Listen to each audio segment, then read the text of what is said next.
24-এর অভ্যুত্থানে যে আকাঙ্ক্ষা নিয়ে আমরা রাজপথে নেমেছিলাম সেই আকাঙ্ক্ষা এখনো পূরণ হয়নি, তাই রাজপথ ছাড়ার সময় এখনো হয়নি। চাঁদাবাজদের উৎপাদ এখনো কমে নাই, খুব ক্যান্সি হয়েছে, পাথর দিয়ে ফেটে মারার মতো সন্ত্রাসী কার্যক্রম বেড়েছে।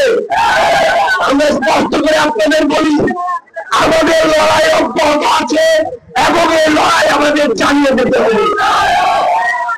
এই বাগের হাতে, এই রামপালে, এই ফয়লা বাজারে কেউ যদি চাঁদাবাজি, দখলদারিত্ব, ক্ষমতার অপব্যবহার, দুর্নীতি সহ যেগুলো ভূখণ্ডের সাথে জড়িত হয় তাকে প্রতিরোধ করতে হবে, তাদের দায়িত্বে আকর্ষণ করতে হবে।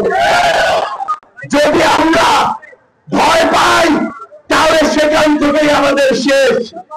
আর যদি আমরা 24-এর মতো রুখে দাঁড়াই তবেই হবে আমাদের কাঙ্ক্ষিত বাংলাদেশ।